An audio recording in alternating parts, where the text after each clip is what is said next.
तो hi students, आज की इस वीडियो में हम लोग टैग्स स्टाइलिंग की कुछ टैग्स वगैरह देखने वाले हैं। तो सबसे पहले मैं आपको दिखा देता हूँ कि शॉर्ट नोट्स तैयार किया मैंने, इसी को हम लोग आज फॉलो करेंगे इस वीडियो में। सबसे पहले एक टैग आपको देखने को मिल जाता है बोल्ड टैग, जो कि बेसिकली टैग्स को बोल्ड करने के काम आता है। स्टार्टिंग टैग ये यहाँ से होगा और क्लोज यहाँ पे होगा। अब इसके अंदर जितना भी हम लोग कंटेंट डालेंगे, पैराग्राफ हो चाहे हेडिंग हो चाहे टेक्स्ट हो सिंपल, वो बोल्ड की शक्ल में हमें नज़र आएगा। सही है, इसको मैं सिंपली यहाँ से कॉपी करता हूँ। इसके बाद हम लोग यहाँ पर डायरेक्ट आप लोग कंट्रोल वी के साथ पेस्ट भी कर सकते हैं। इसके अलावा अगर आप लोग डायरेक्ट बी लिखेंगे तो ये बी का टैग ओपन क्लोज ऑटोमेटिक हो जाएगा। सही, इसके अंदर आप लोग अगेन हम लोग यहाँ पर कुछ भी टैग्स ऐड कर लेते हैं, रिफ़्रेश करेंगे। इसके बाद हम लोग देख लेते हैं तो ये देखना जितना भी हमारे टैग्स यहाँ पर मौजूद है वो सारा हमें बोल्ड की शक्ल में यहाँ पर दिखाया है। इसके अलावा आप लोग यहाँ पर हेडिंग चाहे ऐड कर लें, मैं यहाँ पर पैराग्राफ दिखा देता हूँ क्योंकि हेडिंग तो ऑलरेडी बोल्ड ही हमें यहाँ पर मिलती है। लॉरेम मैंने यहाँ पर ऐड कर दिया एक पैराग्राफ। अब आप देख लें कि पैराग्राफ जो ये हमारा बोल्ड पैराग्राफ यहाँ पर आ चुका है। इसके अलावा मैं यहाँ पर आपको सिंपल पैराग्राफ भी ऐड करके दिखा देता हूँ ताकि डिफरेंस जो है आपको समझ में आ जाए। सही है, ये मैंने सिंपल पैराग्राफ ऐड कर दिया। यहाँ पर रिफ़्रेश करते हैं, उसके बाद हम लोग देखते हैं तो ये जो हमारा पैराग्राफ आ गया ये बोल्ड का पैराग्राफ है, यानी कि बोल्ड के टैग के अंदर मौजूद है। सही है, तो इसलिए ये टैग्स जो है हमें बोल्ड नज़र आ रहा है। इसके अलावा ये जो हमारा सिंपल पैराग्राफ जो हमने ऐड किया था, ठीक है।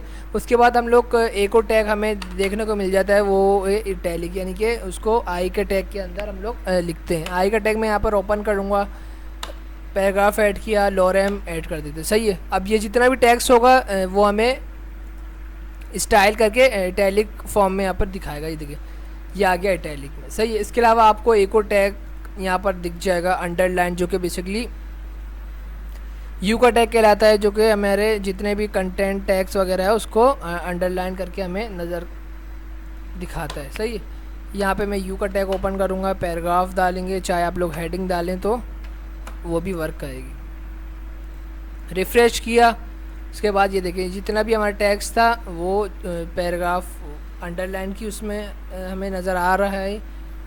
इसके अलावा दो तीन और टैग्स मौजूद हैं। एक टैग्स आपको सेंटर का टैग, जो कि नाम से ही जाहिर हो रहा है, जो हमारे जितना भी कंटेंट वगैरह मौजूद होता है उसको सेंटर में कर देता है। अभी देखिए आप लोग यहाँ पर जितना भी हमारे टैग्स वगैरह है ये विड्थ के हिसाब से यहाँ पे शो हो रहा है, यानी कि फुल विड्थ है इसकी और हाइट वगैरह खुद ही इसकी। अब अगर आप चाहते हैं कि इसको सेंटर में कर दें तो इसके अलावा यहाँ पर एक सेंटर का टैग यूज़ होता है। अब इसके अंदर जितना भी हमारा कंटेंट होगा अगर हम उसके अंदर डालें, चाहे वो जितने भी पैराग्राफ वगैरह हो, वो सारी चीज़ें वो इसको सेंटर में हमें दिखा देगा। सही, मैं इस सबको यहाँ से कॉपी करते हैं हम लोग, डिलीट किया और मैं इस सेंटर के टैग के अंदर डाल दिया। मैंने रिफ़्रेश किया तो देखना जितना भी हमारा कंटेंट हमने टैग्स वगैरह किया था वो सब हमारा सेंटर में आ चुका है। सही है, उसके बाद हम लोग देख लेते हैं एक हमारे पास ये टैग्स को क्रॉस लाइन में करने का एक डेल का टैग है। सिंपली यहाँ पे डेल आप लिखेंगे कुछ भी यहाँ पर, जैसे कि मैं अपना यहाँ पे नाम लिख लेता हूँ। इसके बाद आप लोग चाहें तो यहाँ से इसको कट करके, अगर रन नहीं हो रहा हो ना, यहाँ से कट करें, सिंपली F5 प्रेस करें। एक तरीका ये है कि डायरेक्ट आप लोग रन करेंगे। सही, अब देखें ये जो मैंने टैग्स ऐड किया है उसके ऊपर क्रॉस लाइन आ रही है। बेसिकली अगर क्रॉस लाइन के लिए आप लोग को ये यूज़ कर सकते हैं डेल का टैग्स, जो कि बहुत ही यूज़फुल होगा आपके लिए। इसके अलावा हम लोग अब देख लेते हैं कि कौन सा टैग मौजूद है। ये पावर वगैरह के लिए हम लोग यूज़ करते हैं, तो ये मैं आपको दिखा देता हूँ कि हम लोग ये किस तरीके से इसको यूज़ करें। यहाँ पे मैं इसको कंट्रोल वी कर देता हूँ। इसके अलावा यहाँ पर हम लोग इसको क्लोज़ कर देते हैं। ठीक है, अब देखना ये हमारी जो भी कंटेंट वगैरह जो भी, इसको हमें नंबर की मैथ कैलकुलेशन जिस तरीके से होती है ना, इस तरीके से आप लोग इसको यूज़ कर सकते हैं। इसके अलावा एक है HR का टैग, जो कि बेसिकली हमारे जितना भी कंटेंट वगैरह होता है उसके नीचे अक्सर आपने देखा होगा लाइन वगैरह लगी हुई है। मिसाल के तौर पर अभी आपको ये लाइन एक शो हो रही है, तो इस तरीके से आप लोग HR का टैग यूज़ करके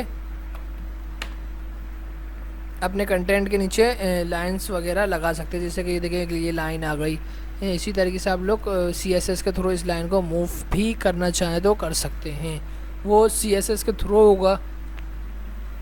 अभी हम लोग खाली वेब डेवलपमेंट में सबसे पहले HTML देखना, जो कि बेसिकली एक स्ट्रक्चर बनाने के लिए काम आती है, जो कि अभी हमारी जितनी भी वेबसाइट्स वगैरह हैं वो बहुत ही मतलब देखने में बुरी लगेंगी, क्योंकि सिर्फ़ और सिर्फ हम लोग उसमें HTML का यूज़ करने वाले हैं। हम लोग जब CSS इस्तेमाल करेंगे तो उसके साथ साथ हम लोग डिज़ाइनिंग भी आगे जाके सीखते रहेंगे। सबसे पहले HR का टैग हमने देख लिया, उसके बाद अब रह गया हमारा ये मार्क्यू का टैग। जल्दी से मैं इसको यहाँ से कॉपी करता हूँ, यहाँ पे मैं इसको पेस्ट कर देता हूँ। सही है। अब ये जो यहाँ पे टैक्स लिखा हुआ है ये आप लोग हटाकर कुछ और भी यहाँ पे लिख सकते हैं। मिसाल के तौर में मैं यहाँ पे P का टैग ओपन करता हूँ, पैराग्राफ डाल देता हूँ उसके लिए। सही है। अब इससे बेसिकली क्या होगा कि हमारा टैक्स जो है वो हमें मूव होता हुआ नज़र आएगा। आपने अक्सर वेबसाइट में देखा होगा, हेडलाइंस न्यूज़ वेबसाइट के अंदर आपको टैक्स यहाँ से मूव होता हुआ नज़र आ रहा होगा। सही है। अब ये जितना भी टैक्स हमने वहाँ पर ऐड किया है यहाँ से मूव होगा, जब तक ये कंप्लीट नहीं होगा ये यहाँ से चलता रहेगा, उसके बाद रुक कर अगेन चलेगा। सही है। आई होप के फ्रेंड्स, आई होप के स्टूडेंट्स आपको हमारे जितने भी टैक्स वगैरह हैं वो समझ में आए होंगे। नेक्स्ट वीडियो से हम लोग नए टॉपिक के साथ मिलते हैं, तब तक के लिए अपना ख्याल रखना। अल्लाह हाफिज़।